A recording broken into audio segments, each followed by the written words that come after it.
I spent a long time, I spent most of my life, 42 years, I'm 56 now. And for 42 years, I believed there was something horribly wrong with me. And that was because I was told there was. Not by everybody, of course. But, I'm the original sit down, shut up, why can't you be less, you're grounded girl. Because I was too much, right? I talked a lot, I talked fast, I could not sit still, I worked ahead of the class. And so that was always seen as, the character defects.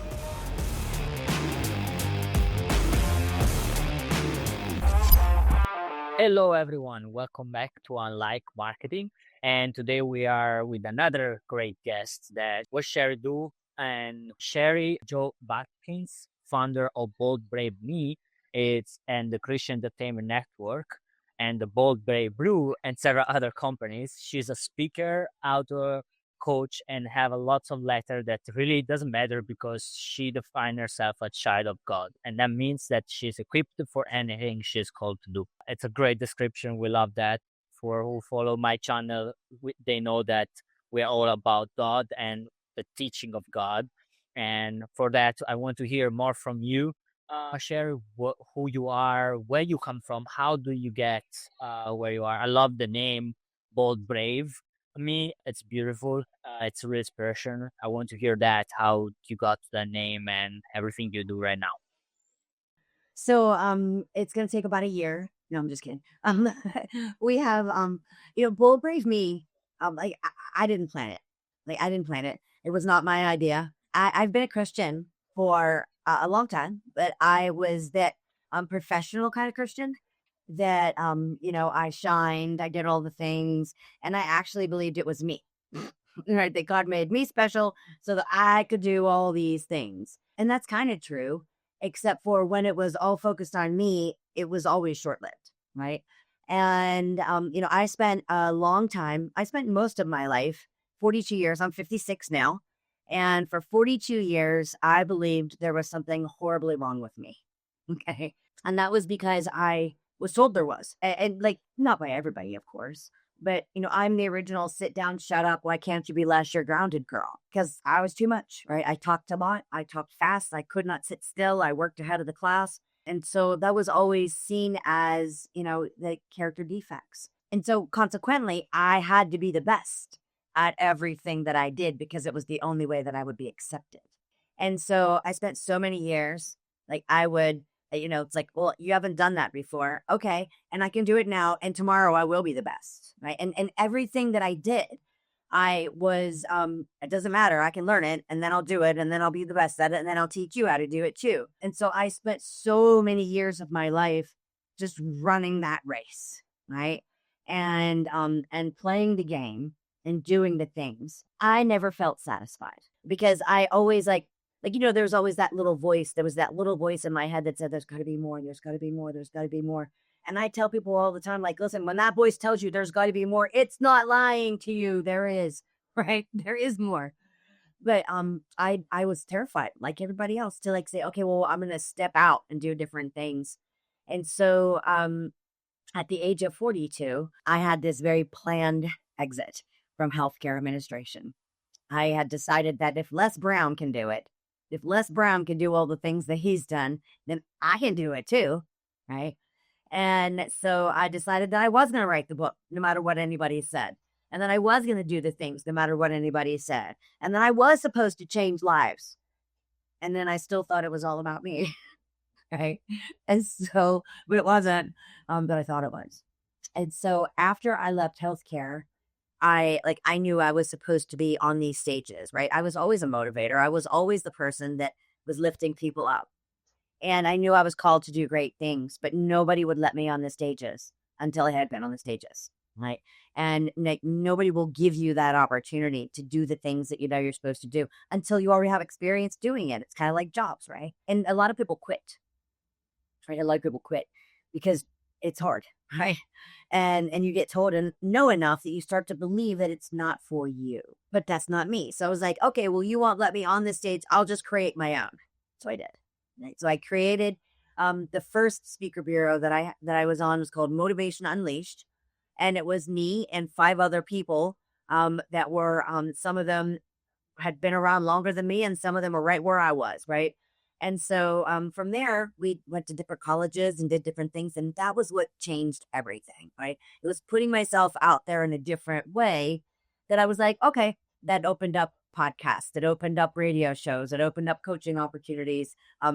It opened up an international reality TV show that I was on, where we had founders and, genius entrepreneurs from all over the globe coming together to solve a global challenge, right? And, it didn't turn out the way that we thought it was going to. And also, it was amazing. But see, when those things happen, then I got to realize that anything is possible, not like everything is possible if you're willing to do whatever it takes, right? Because even in that, people said, "Oh, are you sure you want to do that?" Nothing's really going to come of it. Right? So fast forward a little bit. I'm coaching. I've got my coaching company called Elite Pro Coaching. I'm coaching on different platforms. I'm doing all these different things, and I think I'm successful.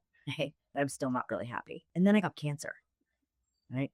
So, bold, brave me, I woke up in a dream, like from a dream. And like sometimes you have a dream in your head for a moment and then it's gone, right? Well, I woke up with bold, brave me completely formed in my head, so clear that I knew it couldn't be me. It had to be gone, right? Because I'm this little blonde haired, blue eyed girl from Nowhereville, right? I've never been a pro athlete. I'm not related to anybody famous, never been abducted. And up until recently, I had all my body parts. Okay. So, like, where's the tragedy? Because everybody's looking for the tragedy. Okay. So, I wake up with bold, brave me, and it's all about helping other people rise, conferencing and merchandising. And 12 days later, I have cancer. So, God's like, they're paying attention now, Sherry Jo. What are you going to do? I don't, right? And I got the opportunity to set it all down and really decide. Like, I'm a mindset coach that has a doctorate in divinity. Like, am I really the way I am? Right? Do I really believe the way that I believe, but that I say that I do? Like, can I do the things that I teach other people to do? Turns out I'm not full of crap, right? I actually can. Because every day I got to decide, not my battle, just my body. Not my battle, just my body. Not my battle, just my body. And in that muck, I realized that God was giving me the opportunity to do everything different, and I was going to get a whole other chance. Because you see, it wasn't about showing up perfect. It was about showing up and being vulnerable and letting people see the whole journey. So done with cancer, God said, I'm like, okay, let's go. Put me back out there. Let's get on some stages. And God's like, sit down, Sherry Jo. It's not about you anymore. And that's where we're going, right? It's not about me. It is conferencing, right? It's building up others. There's a ton of stuff going on with Bolt Breaking. We're just getting started. That's a lot of how we got here. Um, it really is. It's amazing. I'm like, that's awesome. I mean, all the process and everything. I don't know who is listening. It feels like me, but I love it. Like that's what I'm looking always. Also, those moments with God. I had guests like they were surprised when I say that like God is part of business. Like God is not in church, just in church. Like when you go to church, Yeah. God is with you every moment. Like you're in business, God is business. Like and actually your main business is God, like spending time, your relationship with Him. Yeah. And like you wonder why you struggle sometimes. And who's sitting at your table, right? Who's sitting at your table? And it's like people say, well, the universe. No, God is the universe. Like, I mean, who do you think like poofed it into existence? He Yes. did. Yeah, and I mean, and when we let go of us being in control, oh my gosh, that was such freedom. Like it was freedom like I didn't even know that I could have. And as a result of that, when I said, okay, take away the things that aren't going to help me serve you, right? That aren't going to help me shine through you and let you shine through me. Because all I really want to do now, if I can live in a way that other people that don't know, I have it on a plaque right there that don't have it hung up yet. Like I want to live in a way that people that do not know Jesus will come to know Jesus because they know me. And in reality, none of it's about me. Like I used to think that, I'm super smart, right? And I'm special and I was made this way. And I was, but not so that it was about Sherry Jo. It's not at all. Okay. Like we get to go through the things that we're doing so that on the other side we can help other people. Maybe that's through example or maybe that's through a connection. But on the other side of cancer is Bold Brave Me. Right? And so the coolest thing happened is we got to invite as our first event, we got to invite 14 folks. Some of them had never been on the big stage before. We got to invite them to come and share their stories and get the footage and get the photo shoots. And what happened amongst those 14 people were relationships were formed instantly, and they bonded in a way that had nothing to do with competition, right? It had nothing to do with I me mine, right? It had to do with supporting each other and helping each other get to the next level. That was in May. And as soon as that happened, I'm like, okay, well, this is going to be bigger than we thought. And so now we have the Christian Entertainment Network, which is literally launching this weekend. Christian Entertainment Network is getachristiancoach.com, getachristianspeaker.com, getachristiancomedian.com, getachristianbook.com, right? Or get a Christian performer. There's a rising and a gathering together of Christians, right? We are fragmented everywhere. And there are a lot of places that people can be included where only those that are like 10,000, 20,000, $30,000 speakers are getting those opportunities, right? And so the coolest thing is that it is time for the next generation to rise, like the next generation of voices, the next generation of people. And so we're getting to do that. And then the other piece that's coming out of it is Bold Brave Brew, which is coffee. And I love coffee. And so a Bold Brave Brew it's about the get back, right? Every cup fuels our grants and giving programs. Yeah, I saw that on your website. I wanted to point it out just because like I think it's amazing the part that it's a monthly, like you gave grant, like a person can apply for a monthly grant of $10,000 through that. And that I was like, wow, that's a great thing because I mean when people start, I know that's mostly focused for women, is that right? Well, okay, kind of, but not really. Okay. So, like, when Okay. see, I make plans and then God says, hold up, Sherry Jo. So, because it's not really supposed to be my plan. So, we do have things that are specifically for women. And then there are ones that we are adding on that are for men and for teens and young adults and students. Because see, Bull Brave Me is a 501(c)(3) nonprofit, right? And so my thought was, okay, well, as we become a nonprofit, then I can get grants so that we can fund other things. And remember, I said I worked in healthcare for a long time. I worked in healthcare and nonprofits for a while, and I had forgotten how stupid hard it is for people to get grants, Mhm. right? It's ridiculous hard. By the time you gather all the things that you have to have to qualify, half the time you don't need it anymore. And you only qualify if you're already this, or you already have this much time, or this much in financial records. And this is about helping people launch, right? And having that leg up. So most of the time, there's has to be a purpose, right? So what we want to know, right? Like, it's so easy. This our application process is this. It's who are you? What are you going to do with the money? Right? How is it going to change your life? How are you going to change other lives as a result? Right? And are you willing to talk about it and help us forward the kingdom movement, right? As a part of the Great Commission, right? And so put those things in a video, right? You fill out the thing. It costs $25 for the application fee. Okay. And that fee is not just a fee to apply. Okay. That pays for the people that, have to check all the stuff, right? And it also puts everybody that applies into our private group for at least a year. Okay. And so in that private group is where we have Christian coaches in wellness and finance, in healthcare, in family, in relationships, in business, in leadership, in personal development, and all those things. And even in those sectors, there are multiple people with multiple areas of expertise. So nobody's going to hard sell anybody in there. We're not going to try to like force everybody into coaching programs.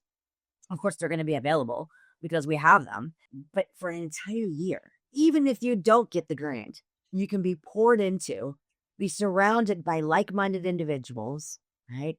And help get that leg up.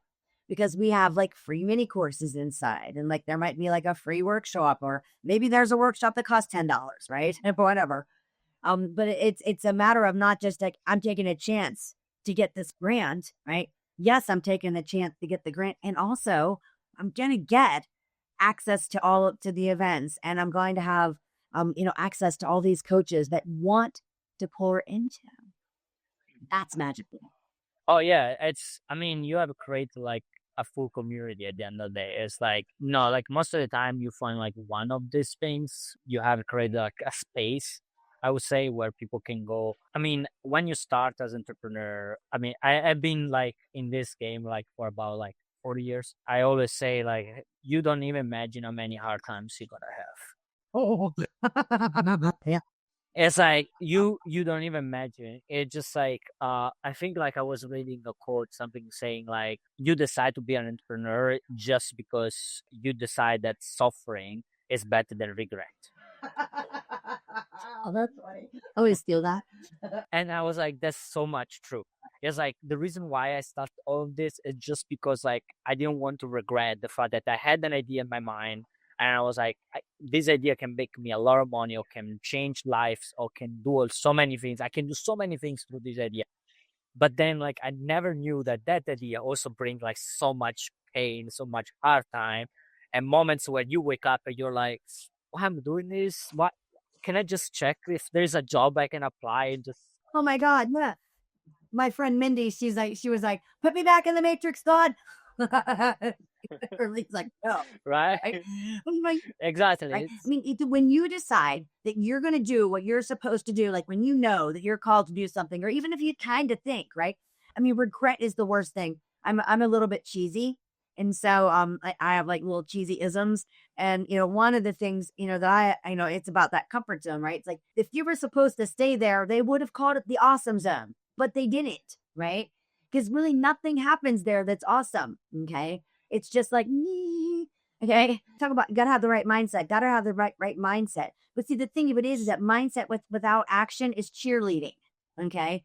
And if we don't take the action, nothing happens from it, right? It's just a dream.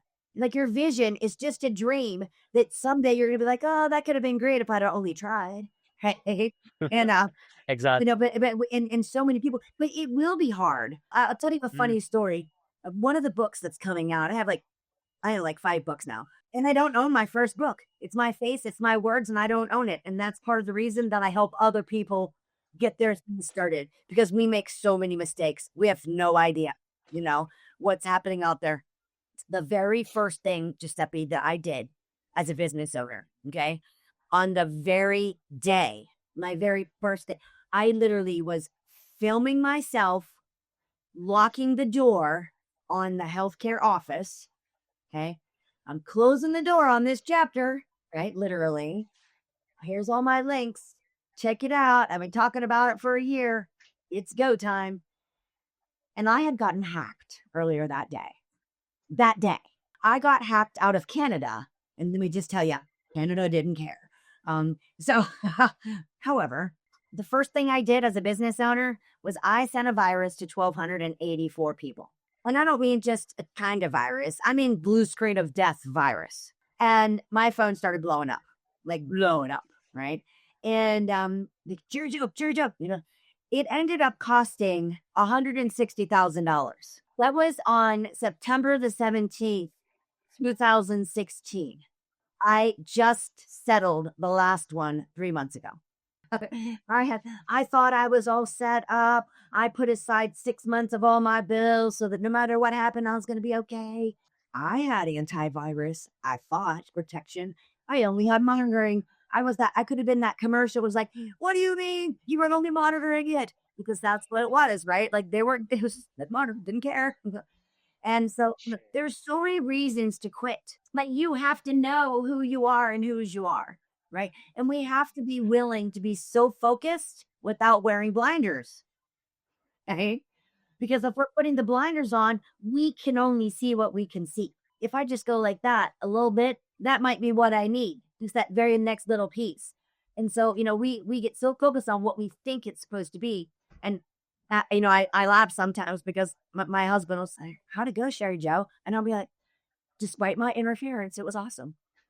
It, it was, the way that it was supposed to go is exactly how it went. There's so many reasons to not do the things. You're gonna have even more reason once you start. Yeah. Oh, yeah. Like you said, it's like you like that was the day you decided, and that's the day where the worst one of the worst things could have happened Mhm.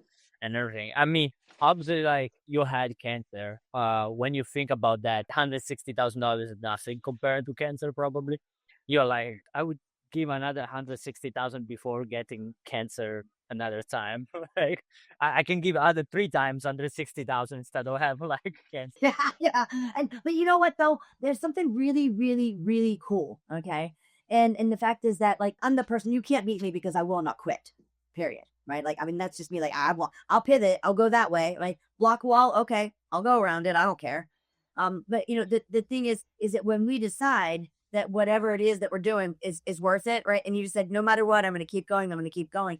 A large part of it, like we always have the voice in here that'll tell us, we're humans, right? The nature of man is sin. We're always going to see the car wreck before the tree. And we've been surrounded by the contractions, the can'ts, the don'ts, the isn'ts, the won'ts, the things that won't work, what you should do. Okay.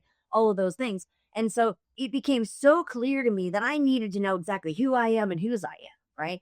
Because my brain will every day say, who do you think you are, Sherry Jo? Who do you think you are, Sherry Jo, that you belong on that stage where Les Brown and Tony Robbins are? They've been up there for 30 years and saying the same things, and look how successful they are. Every time you get close, you get knocked down. First it was COVID, then it was cancer. Oh, and then it's a broken leg. Like, when are you going to quit? You're getting old, right? My brain will say that to me all day long if I let it, right? And I have an obligation to be like, no, no, no, no. You don't get to lie to me today. Let me tell you who I am. I'm amazing. I'm spectacular. I'm hilarious most of the time. I'm incredible. I'm caring. I'm kind. I'm wise.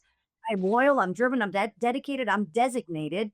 I cannot be beaten because I will not quit. I'm an overcomer. I can do hard things. I've been doing them all my life. And is it really hard or just different? I can learn things.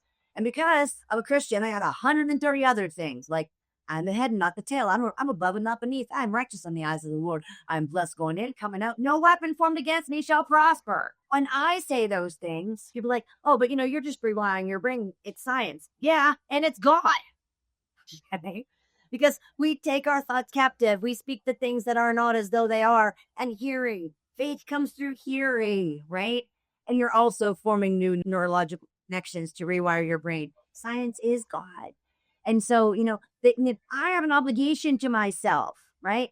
That voice in there, right? If I don't shut it up, and all I do is think new thoughts, right? The reason we have to speak it out loud is because if I just think new thoughts, it's like rock'em sock'em in my head. And nobody well, no, somebody wins. The voice that was already there wins, right? Which wolf wins the battle? The one you feed, right? Well, the one that's already in there has already been at me, right? If I don't speak the truth, then the truth can't be. Yeah. And so I have to speak those things out loud every single time. Is it awkward? Sometimes. Does it make other people uncomfortable? All the time. Do I care? Not at all. Right?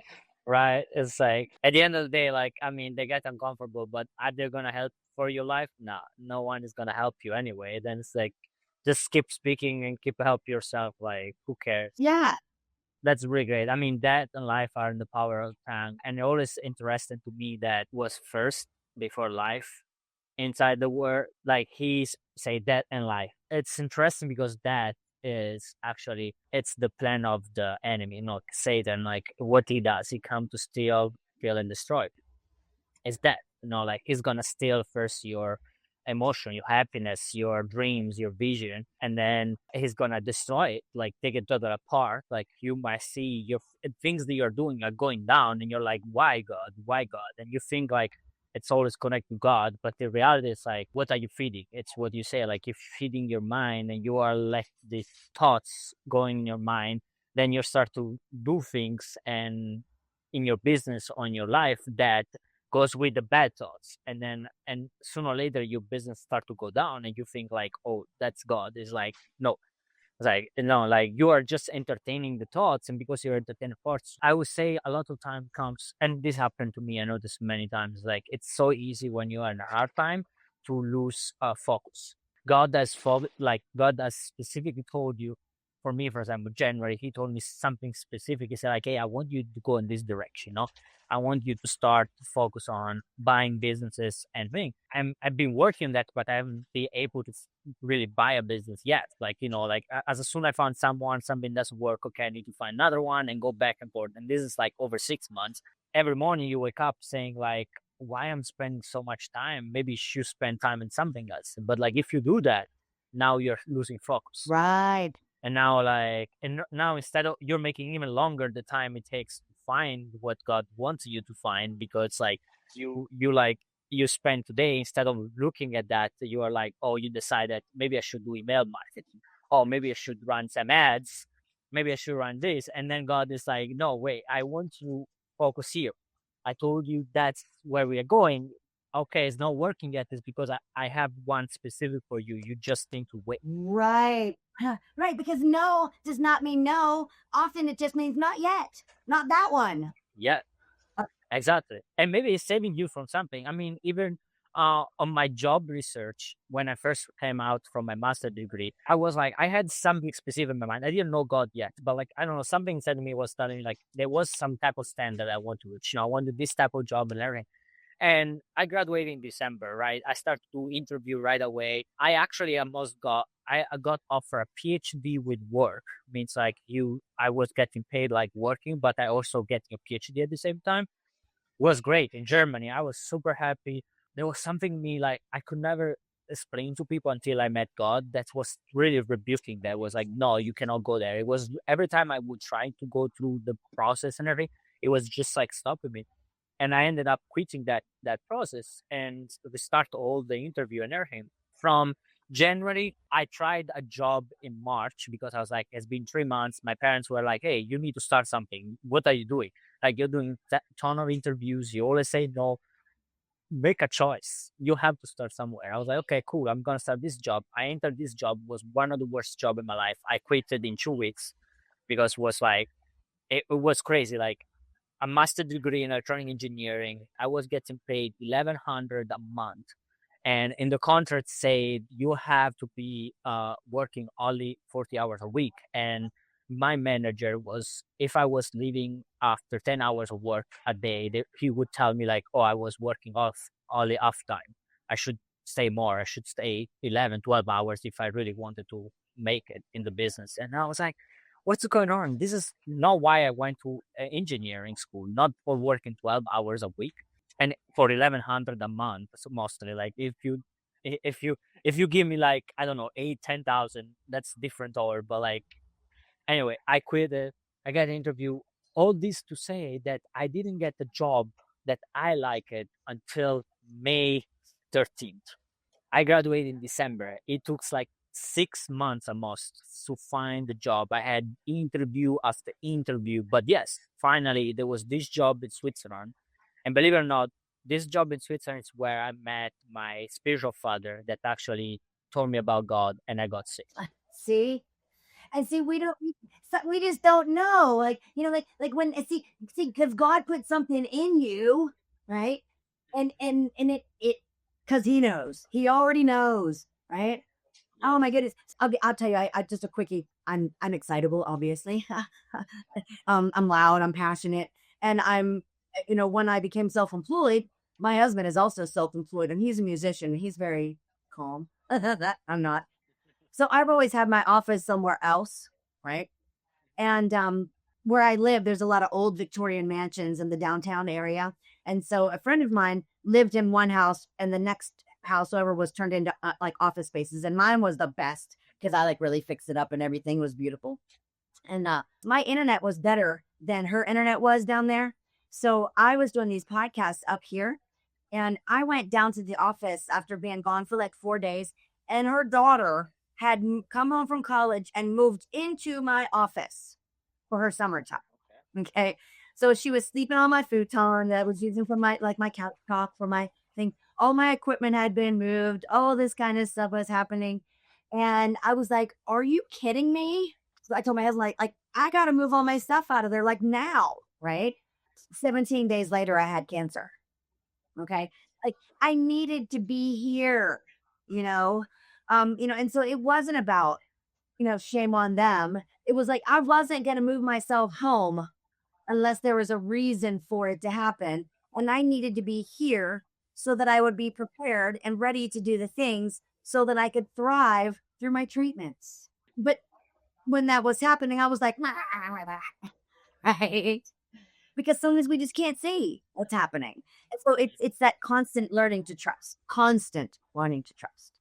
It's the biggest battle. It's like you were saying before, it's your thoughts. If I could choose, I would like to take all my thoughts away. Sometimes it just no, I don't know. Like I would like to have just silence in my mind because like it would make much easier because like when you don't have thoughts, you don't have doubt, and then it's much easier. But like sadly, the most of the doubt comes from our thoughts because we see the situation we are in, we see the financial, and then like Instagram, it's a great motivator. I mean, I like Instagram because you can see people thriving, but at the same time, though, some people like like there are some people that they start one business and they scale and they become millionaires, but you don't see apart you don't see all the story behind. But then like that's like a small percentage of people. Yes, there are business or this ideas, people that have entered. For example, I work with e-commerce a lot.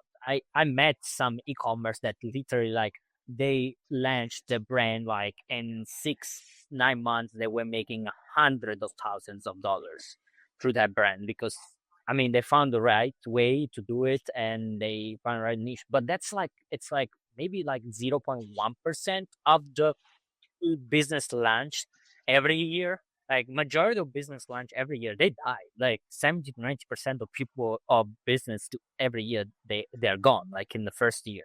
Well, I mean, it's not going to be beautiful too. And actually, if you look, okay, because I'm kind of like ridiculous about details, and like I always say, I'm great at spatial relations, which means I can spot the differences easily. But the thing of it is that if you look closely enough, like a lot of the mansions are the same mansion.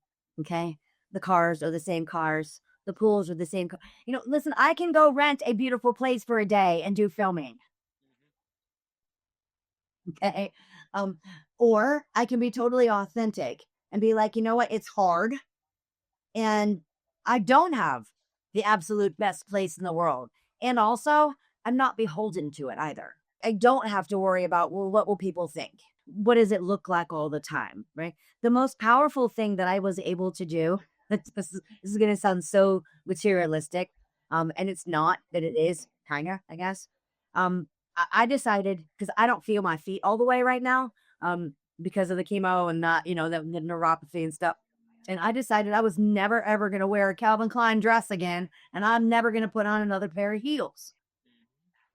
Okay. I had to decide, like, how am I showing up? Right. And I'm 56. Right. So, in, the way that I was raised is like, you don't show up. You don't show up unless you're put together. And so, like, I had to learn that it is okay for me to be comfortable in the t shirts that I love, and that it is okay for me to wear sparkly tennis shoes that I like instead of heels, right? And that it is okay to do those things because that's how I am made. And so we think we have to put on what everybody else wants, but you're only seeing, what's being shown, right? I'm like, there's a whole segment that I want to do in this one podcast we're putting together. It's called I Call Bullshit. Because there is so much of it. Yeah. No, it's again, it's a blessing having like Instagram, TikTok, and everything because you can find good motivation and like good way to if you follow the right people, you can find they motivates you. But also like you can find this brand that you're like how this person like started yesterday. Like I saw him start 1 month ago, and now 3 months later he has like a Lamborghini. How is possible? Obviously, as I say, a lot of can be rented and everything. But sometimes I also say, let's look at the blessing. It's amazing. He made it. If it's true, he made it. I love it. Like I'm happy for him. I always say, like, God, if you have done it for him, you're gonna do for me. You know, it's like I take it. I receive it. I receive what I see.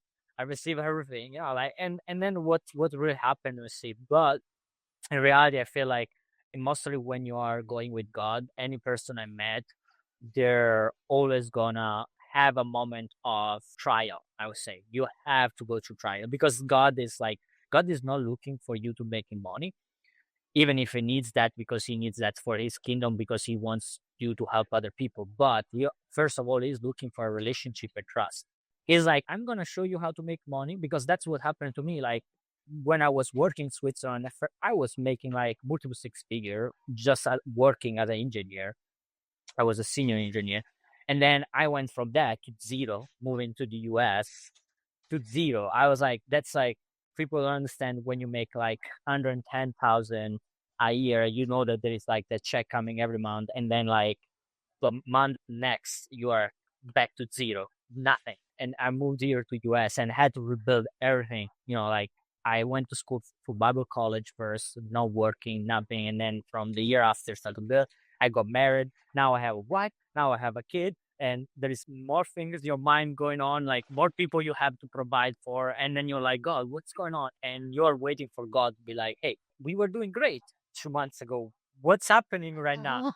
Like, why I'm in this situation, like why? And people, for example, I mean, theology is a bit different, but even with credit cards, everyone say like, you cannot go in debt, you cannot get debt. I'm like, I totally understand, guys, I don't want to go in debt, but like honestly, I still have to provide for my family.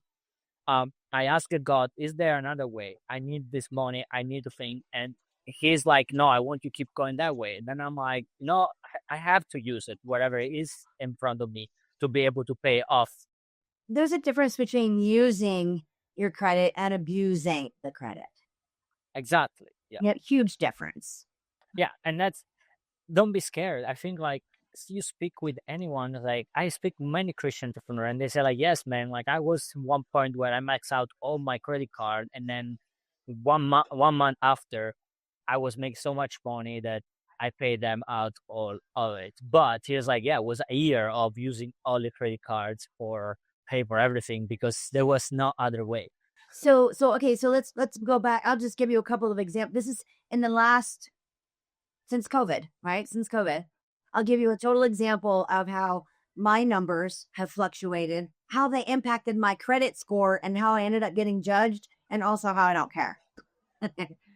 So, because it's just numbers, right? And they're not numbers as in Bible numbers, right? So COVID, right? COVID hit. I'm self-employed. Like, I don't know if you remember that stream of things. Like first it was COVID, then it was cancer. So, I mean, but when COVID hit, I was 4 years into working real hard to get to that place, right? And I was there. I was there, man. I had some massive stages, right? And in 24 hours, every stage that I had planned got canceled. I had 11 business clients and their businesses were all shut down. You don't need a business coach if your business was shut down, right? My husband is an entertainer. He performs for assisted living and nursing homes. And so he was shut down for 2 whole years, right? So I was cleaning people's houses for $100, right? I was helping. I live in an area where there's a lot of elderly, like not elderly, but older people that own businesses, right? I was helping all these people get this, do their paperwork to get their PPE money for, to keep their businesses afloat. I didn't get any, right? I was doing all those things, right? And we went from like, okay, finally, to like nothing, right? To where like I went and helped a friend of mine who owns a catering company that has a bar. I helped her get rid of all the food, and she gave me food to put in my freezer because we didn't have any money for it, right? And so it's like you do what you need, you do what you need, you do what you need, you build back up, you build back up, right? Get a little bit cancer, see how expensive that is. So then, you go to do the things. Thankfully, because, oh my God, and this was so, not to give any respect to a disease that does not deserve any, okay? But, I'd lost all my clients. I had no money. What do you think I wasn't paying for? I didn't have health insurance. I didn't have health insurance. Here I am, the person that was the giver in healthcare forever. I found myself at the free clinic, the clinic that I donated to for years. It was the best thing that ever happened to me. They connected me with all these different programs. I got to learn humble in a different way. I got to learn how to trust in a different way, right? And everything they offered me, I said yes to because I'm like, I'm saying yes to everything, God, right? And so I did. And as a result of saying yes, right, then there was next. So after cancer, I'm getting strong. I gained 82 pounds.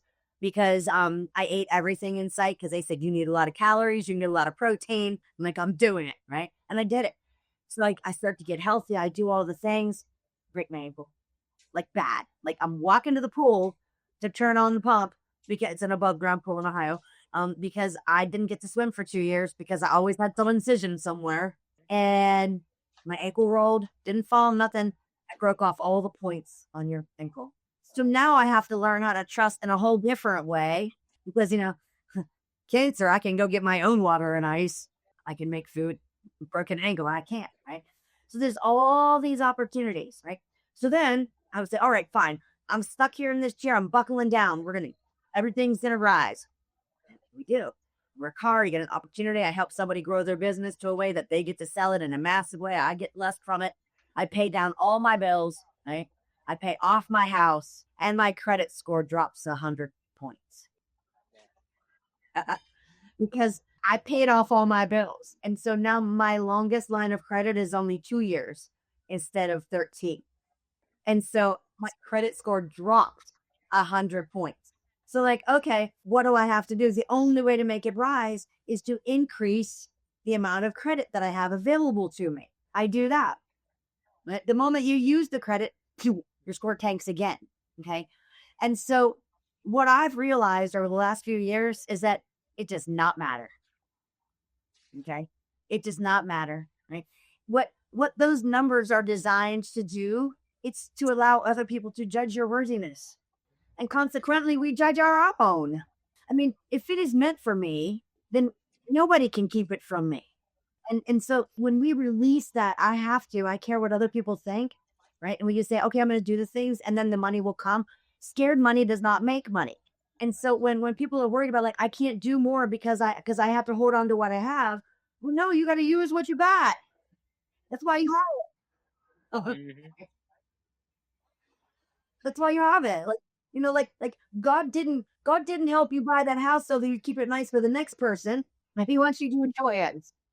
Yep, that's a great example. And I like we say scared money doesn't make money. And it's not always about making money, Giuseppe. But here's the thing, okay? You say to me, how much money do you need, sir? Right? What's the number? Well, you know what? In 18 months, I need $1,688,427. And in 2 years after that, I need $2,422,000. I'm not greedy. I got things to do. That's just what it costs. Yep, exactly. No, I mean, 100%. It's like it's not cheap. Being looking for buying business and everything, and I'm like, oh, I look at how much they cost, and I mean that's that because like when I buy the business, I don't have like just 5 million sitting in my account. It means I have to fundraising that one using investors, using SBA loan, anything means like I'm gonna get 5 million that that's what people can see. Or what I see is like I bought a business that God told me, like God tell me to go to this direction. Means like this is gonna bless not just me, but it's gonna create a movement, a domino effect that's gonna be able to bless other people, to help other ministry, to do other things. I mean, that's all the reason why we have a business. Like with my wife and everything, is like sometimes like when we don't make enough money for the things that sets me more, it'll make me more like it's get hard on me. It's like I cannot keep donating the same amount. That's the thing, like I've been giving to this person so much a month, and now everything goes down, and I'm like, I have to choose and be like, hey, sorry, I need to really keep this money for my family. I cannot really give it to you now anymore. And even in that, I learned that's like it's not me giving, but like it's God at the end of the day taking care of everyone. It's like God is not surprised if I'm not able to provide for that person anymore, like be the one donating. Like, it's not like he doesn't already know. Yes, exactly. He's like, yes, no problem. I'm taking care of them my way. Like I take care of it. Like you take care, like your priority is your family, is your kid, your wife. Take care of that. I'm gonna take care of the other people. And then once you get to the next position again, just remember now you can give again and you can just start the cycle again. Well, I think, and that's really cool too, because I think we forget sometimes that it all belongs to God anyway. Like it all belongs. It's not us, and we are not the savior. I'm not the savior. I'm not the one making. people rich and people poor. I'm not the one deciding like if a business is going to survive or not. You know, like I can be the big donero ministry, but if the ministry somehow need to not keep going because God does some other plan and everything, it's not gonna keep going. Like God is gonna do whatever it needs because maybe that person need to go to a different direction. He's not, and he doesn't want to because he feel like great in the ministry, and he's like, no.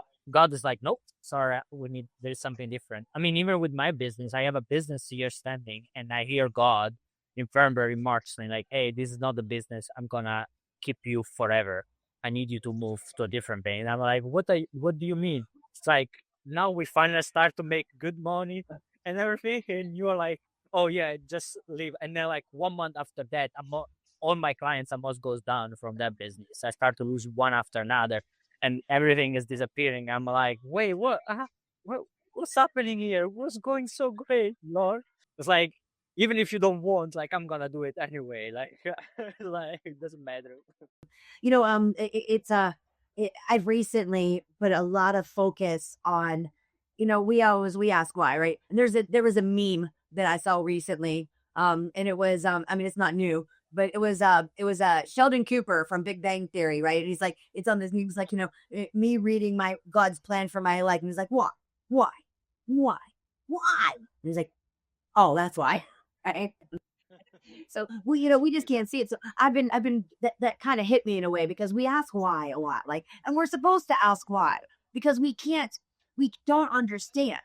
You know what I mean? If we don't seek to understand, okay, we have to first seek to understand, right? And that means asking why, but asking why doesn't always mean doubt, right? And so clarifying for your own brain that it's that just because I'm asking why doesn't mean I'm doubting. It means that I'm seeking to understand, right? I just want to understand because once if we don't understand, we can't do anything, right?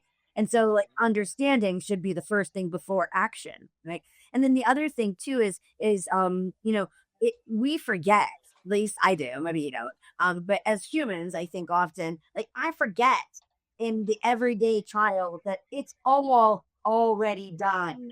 It's already Yep. done. I mean, like, I don't need to say, please, Lord, help me get through this. All I need to say is, thank you, Lord, that you've already made a way. No, that's yeah, it's a powerful thing. And actually, on that topic, I'm so sorry. I'm so sad that we are actually toward the end. I would love to keep going, but on that topic, what is something that I like to do before ending every episode? I like to ask you: is there something that you feel inside of you right now that you want to share with anyone that's listening, or something specific, something to motivate them, to encourage them to keep going, to not give up, to follow their vision? Whatever like it's inside your heart, I would like you to do it like now to share with them and everything. Yes. Oh, gosh, just thank you so much. So it's not like it's profound or anything. The thing of it is that if it was placed in you, if it's your dream, right? It's placed in you, it's for you, which means that it's not other people's responsibility to keep you focused, to keep you motivated, to keep you on point. Especially if you are starting off and trying to do something because you have been called to do it. You know that it's going to be hard, that it's going to cost money, all those things, right? The hardest thing for me was realizing that my dream is my dream, right? And that I'm doing something different and I'm changing my life, not necessarily the people around me. And so, when we do that or we get so focused, it's easy to get into a state of resentment because other people aren't encouraging you, other people aren't helping you along, other people aren't. They've got their own things, right? And so the other people in that equation is the Father, Son, and the Holy Ghost. Okay.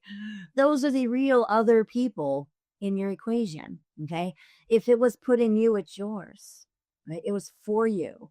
And you can run as long as you want from it, but it will find you. And we all try. You cannot do anything about anything until you understand what's happening. If you don't know who you are, find out who you are. Make a list of things. That stream of things that I just can spout out. I can do that because I wrote it down every single day, right? I wrote it down every single day. I put it on a piece of cardstock and I folded it up and I put it in my pocket. So when my brain or anyone said what I was, I'm like, nope, let me tell you who I am, right?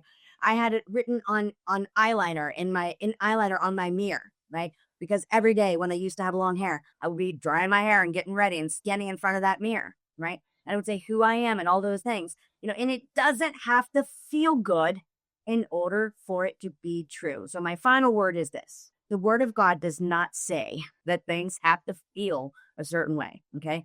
It says, for example, love is patient, love is kind, love bears all things. Okay. It does not say love feels like a warm, snuggly blanket.